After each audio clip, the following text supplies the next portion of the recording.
हरिओम, जय महाकाल, जय भोलेनाथ। बंधुवर, आज मैं आप सबों को ब्रह्मचर्य के बारे में कुछ बतलाने जा रहा हूँ। यूँ तो हम सभी जानते हैं कि ब्रह्मचर्य क्या है।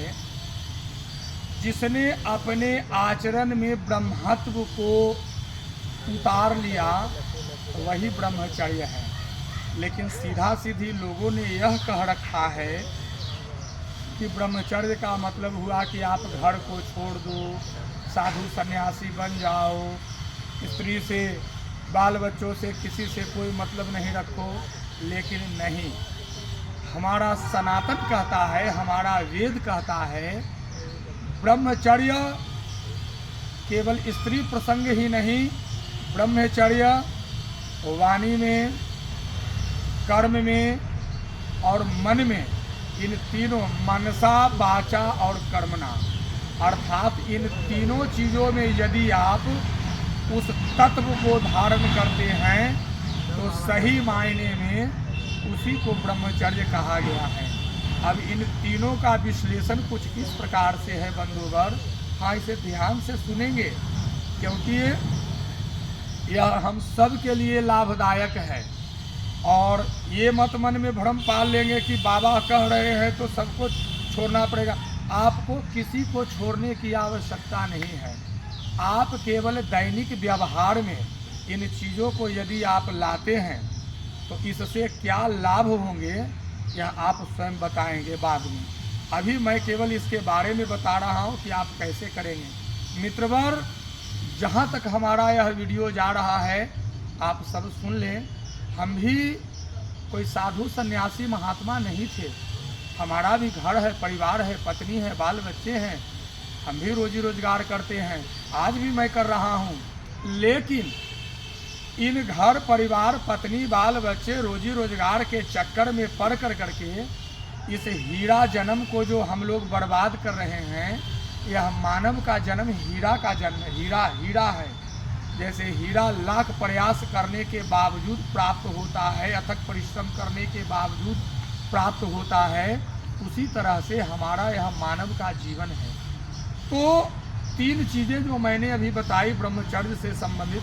पहला नंबर मन। आप अपने मन में यदि सात्विकता लाते हैं तो मन सात्विक कब होगा? जब आप अपना आहार को बदलेंगे, अर्थात अपने भोजन को बदलेंगे। आपके भोजन यदि सात्विक है तो मैं दावे के साथ कहता हूँ कि आप में ब्रह्मचर्य आ जाएगा। तो पहला नंबर है मन। दूसरा नंबर है कर्म। कर्म जो आप रोज करते हो, सुबह में सोकर उठने से लेकर रात्रि में सोने के बीच तक जो भी आपने किया वो सब कर्म की लेखनी, वो सब कर्म है, उसी को कर्म कहते हैं। और इस संसार में, चूंकि इस संसार को कहा गया है कि यह कर्म क्षेत्र है, कर्म भूमि है, तो इस संसार में जितने जो जीव आए, चाहे वो किसी भी योनि के हों, उन सबों को या हम सबों को भी एक भी क्षण बिना कर्म किए हुए नहीं रह सकते। तो हमें अपने कर्म में ब्रह्मचर्य लाने के लिए हमें अपने कर्मों की पवित्रता को देखनी होगी कि हम ऐसे कौन से कर्म करते हैं या कर रहे हैं जिससे कि इसमें पवित्रता आए। तो ये हो गया क्या? कर्म। अर्थात अब से जो कुछ भी कर्म किया करेंगे उनमें पवित्रता जरूर होनी चाहिए। तीसरा नंबर है वचन। वचन अर्थात जो हम लोग बोलते हैं, बोली, भाषा, वाणी। कहा यह गया है कि शब्द ब्रह्म, अर्थात शब्द जो है यही ब्रह्म है। ब्रह्म की परिभाषा है और दूसरी कुछ नहीं बंधुवर। ब्रह्म ही शब्द है और शब्द ही ब्रह्म है। इसीलिए तो बड़े बुजुर्गों ने बोला है, बोली पहले तोलो फिर बोलो। अर्थात मुंह रूपी तुला पर, मन रूपी तुला पर, मुंह रूपी नहीं, मुंह रूपी तुला पर जुबान रूपी पलड़े से जिस चीज़ को आप तोलते हो अर्थात निकालते हो, वही वचन कहलाता है और वही ब्रह्म भी है। अतः हमें अपने वचन को बोलने से पहले अपने मन में यह जरूर से जरूर तोल लेना चाहिए कि मैं जो यह वचन को बोलने जा रहा हूँ, यह वचन जो मैं बोल रहा हूँ, इस वचन का रिजल्ट क्या होगा, परिणाम क्या होंगे। तो यदि आप परिणाम के बारे में सोचेंगे, तब आपके मुखार बिंद से जो भी बातें निकलेंगी, जो भी शब्द निकलेंगे, वह ब्रह्म की तरह अकाट्य होगा और अच्छा होगा। तो यही हुआ मन, क्रम और वचन। अब ये नहीं कि ब्रह्मचर्य बोले तो सबको छोड़ दिया। क्या भाई, तो बाबा ने वीडियो में बताया है छोड़ने के लिए। तुम भैया, मैं किसी को छोड़ने नहीं चाह रहा हूँ। आप केवल अपने आप को संवार लो, सुधार लो। हो गया ब्रह्मचर्यता, हो गया साधुता, हो गया महात्मता। सब कुछ केवल और केवल आप में ही निहित है। अतः आप अपने उन सब चीज़ों को संवारें, सजाएं और जीवन में आगे बढ़ें। हमने तो बताया ही है कि हम भी, कोई भी व्यक्ति जन्म से साधु सन्यासी नहीं होता। जैसे जैसे उसकी ज्ञान खुलते हैं, बाहरी ज्ञान आता है, मनुष्य को लगता है सीधा सीधी कि आज जितनी जो चीज़ें नजर आ रही हैं, वह सब केवल और केवल इस चर्म चक्षुओं से देखे जाने भर मात्र का है।